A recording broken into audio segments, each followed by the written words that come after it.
Hello people, welcome to the first meeting of the Church of Hakad. Hakad stands for Have a Kick-Ass Day. And have a kick-ass day means be so happy when you jump up in the air and click your heels together, you kick yourself in the ass. So that explains that. What this channel is going to be about is nothing but good vibes. I'm going to tell about heroes, past, present, people helping other people, things like that. I'm going to try to do things that will change people's opinions on some things, because there's a lot of people out there that I wouldn't say are stupid. It's what's called ignorant. They talk about things they really don't know, and I'm going to try and do a little convincing and show people some things that may surprise them of other cultures and other races. Okay, so today we're going to do a story about the last war chief. And this man's name was Joseph Medicine Crow, and he was part of the Crow Nation in the United States. And he went to college or university and all that, and then I believe he was trying to be a doctor, but then the Second World War broke out and he came there. Yeah, I don't know if you can hear over those budgies or not. They get excited sometimes when they hear me talking and that, or maybe they know the camera's on them, I don't know. Anyway, now, to become a war chief, you had to do 4 things. One was you had to touch an enemy without killing them. Okay. Another one was to steal your enemy's weapon. Another was to lead a raid successfully.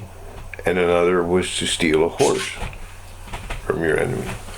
Those were the 4 things you had to do to become war chief. Now, when he was in the Second World War, he got into a confrontation with a German soldier where he actually put his rifle down and went hands-on, where he accomplished his first. He touched the enemy without killing him and took him prisoner. And at the same time, he took his weapon. So I would say that's how he accomplished stealing a weapon. And lead a raid. Well, he led more than one raid, and one of them was they called a suicide mission. They figured it was, and it was to bust through the German, I believe it was called the Siegfried Line, to blow it up and stuff like that. He led a group of men and accomplished that feat. So he led a raid and was successful. Now, this isn't provable, but in researching the story on this guy, there's people that say he was actually the first American soldier to set foot on German soil during the Second World War, but that can't be confirmed. Okay, but hey, it's quite possible the man was a remarkable man. Okay, now the 4th one, stealing a horse. Well, of course, in the Second World War there wasn't a lot of horses around, but I would think back, it would have been in 45 when the war ended, when this went down, and I would think the Germans would have been using whatever they could. But apparently he was observing battlefield, or not a battlefield yet, but observing the countryside, whether binoculars. He seen a couple German officers on horses, so he followed them and found they were at a big house, I guess they call it a chalet, something like that. And there was about 50 horses there. And when he went back and talked to his commanding officer, they were going to, of course, tack the place some more and blow the fucking place up, is what they wanted to do.